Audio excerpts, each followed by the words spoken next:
Shoutout po sa inyong lahat. Yan. At muli, nandito po tayo mga guys sa...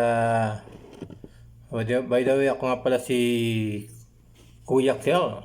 Tawagin na lang po akong Quiz Kel para hindi po kayo nahihirapan magbigkas ng ating pangalan. Medyo naiinis lang ako ngayong araw kasi meron akong nabasa. Yan. Meron tayong nabasa kay sa post ni Stephen Montilto, parang multo ah. Parang multo yung pangalan, Montilto ah. Ayan. Ayan, kasi meron tayong nabasa na nakakapang-init ng ulo. Ayan. Nakakapang-init ng ulo. Na akala mo ay yung taong ito ay siya yung pinakamagaling sa buong mundo. Siya yung pinakamatalino na porket marunong lang mag-English. Yung tao na yan, si Stephen, ay masyado nang minamaliit yung mga hindi marunong mag-English. Diba? Paano niya nalaman na Paano niya nalaman na hindi marunong mag-English si Kuya Ramil Manalastas, no?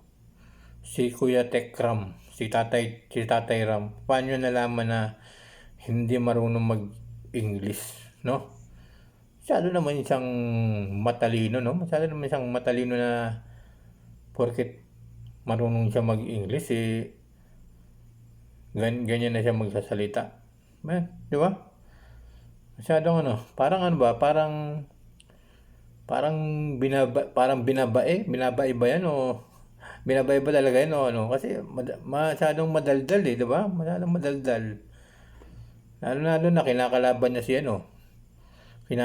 si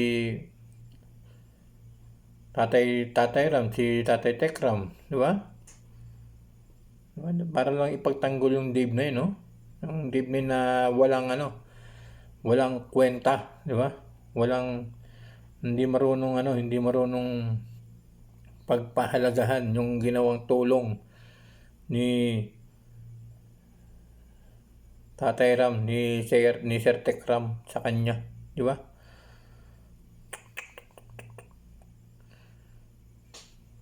Grabe yung mga sinasabi, no? Grabe yung mga sinasabi ng mga gustong masira si Tatay Tekram, no? Si Idol Tekram, si Sir Tekram. Ayaw na lang nila pakialaman yung kanilang mga buhay di ba? Ano naman kung hindi marunong mag-English, di ba? Di ba? Ano naman kung hindi marunong mag-English yung isang tao, si Tatay Tekram. Pilipino tayo. Di ba?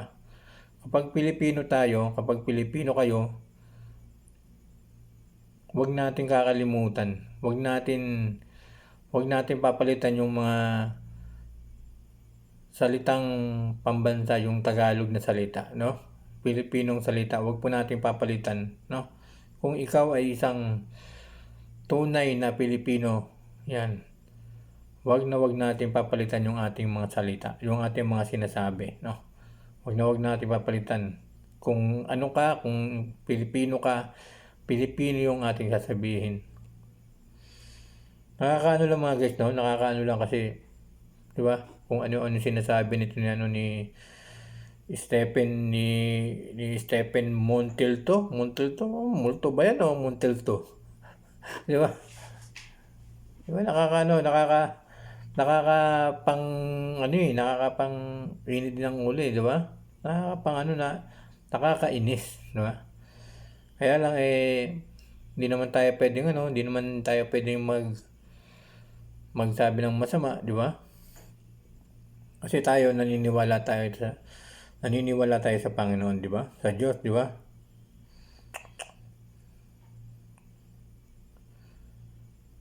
Grabe yung mga sinasabi, no? Ayaw na lang tumahimik. Sasabihin niya pa ng na hindi na masyadong maepal daw sa ano, si Tate Tekram. Di ba? Ano yung kinaapelan niya, di ba? Ano yung naging maepal sa kanya? Lahat naman sa kanya mababait yung mga ginagawa niya pagpapakita sa mga tao, di ba? Sa pagtulong, talagang masasabi ko sa kanya na siya yung vlogger na dapat nating suportahan. Yan, si Sir Tekram. Yan. Di ba? Ayan dapat yung ating mga susuportahan. Hindi yung kung sino-sino na tulad nitong ano na to, nung Stephen na to. Stephen na pwedeng ipambato yung tsinelas, di ba? Para matahimik na ba? Ganun talaga mga guys, no? Na masyadong mayayabang na hindi mo alam kung talagang hindi mo alam kung talagang may matino ba tong pag-iisip o kung ano-ano lang mga sinasabi para, di ba? Para masira lang si Tatay Tekram.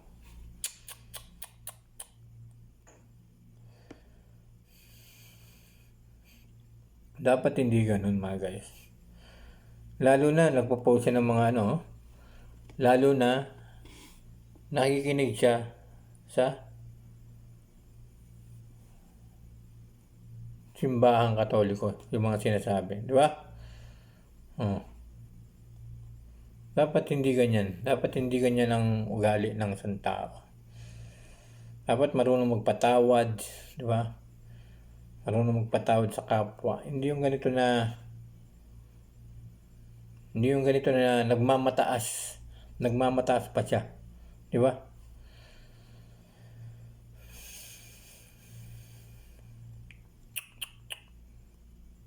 Di ba mga guys? Di ba mga ka-Tekram, mga sumusuporta kay Idol Tekram? Wag po natin itong gagayahin ng tao na to, no? Kasi iba na yung mga lumalabas sa kanyang bibig, di ba? Ako minsan lang ako magsalita ng ganito kasi nakikita ko na nababasa ko sa social media. Si Sir Tekram, isa tong tahimik na vlogger eh. Hindi ko lang alam ba't ganito yung nangyari, no? Ganito na nangyari. At makikita ko na lang, mapapanood ko na lang na kung ano-ano yung mga sinasabi sa kanya, mga paninira, di ba? Kasi itong si Sir Tekram, nung binalag niya to si Dave, ay talagang inaabangan niya ng nanay ko kasi idol na idol yan eh. Idol na idol ng nanay ko si Sir Tekram. At lalong-lalo na yung pagtulong niya sa batang kargador na yan si Dave. Pero nung lumaki lang, nung nagkaisip lang, nung talagang guminawa na, ay biglang nagbago, di ba? Biglang nagbago tong batang kargador na to. Na dati ay paiyak-iyak pa to, di ba? Na nakakaawa, di ba? Kaya nga nabigay ng lahat ng tulong ni Sir Tekram dito kay Dave. Diba kasi nakakita niyang nakakaawa si Dave, yung batang kargador. Kasi bata pa lang ay nagtatrabaho na siya. Kaya Sir Stephen, dapat dahan-dahan lang sa pagsasalita, no? Kasi marami mga galit sa dito sa social media, sa Facebook, marami mga galit sa mga sumusuporta kay Sir Tekram kasi nga sinasabihan mo to ng masyadong maepal, kaepalan, di ba? Tapos di pa marunong mag-English.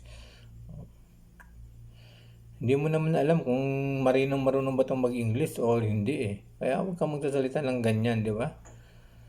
Kailangan po maraming salamat po sa inyo lahat. Sana po ay matapos na itong na to kasi nakakalungkot na pag nakikita kong ganyan na awa ko kay Sir Tekram eh. Diba? Yun naman po, maraming salamat po. At sa mga gusto po mag-subscribe ng aking YouTube channel, Kuiskil lang po. at like and comment po kayo dyan sa baba. Maraming salamat po sa inyong lahat mga guys. Patuloy po natin suportahan si Sir Tekram. Yan, Tekram Vlogs. Makikita nyo na po yan sa YouTube. Maraming salamat po sa inyong lahat at sa lahat ng mga Manalastas family. Thank you so much po sa inyong lahat.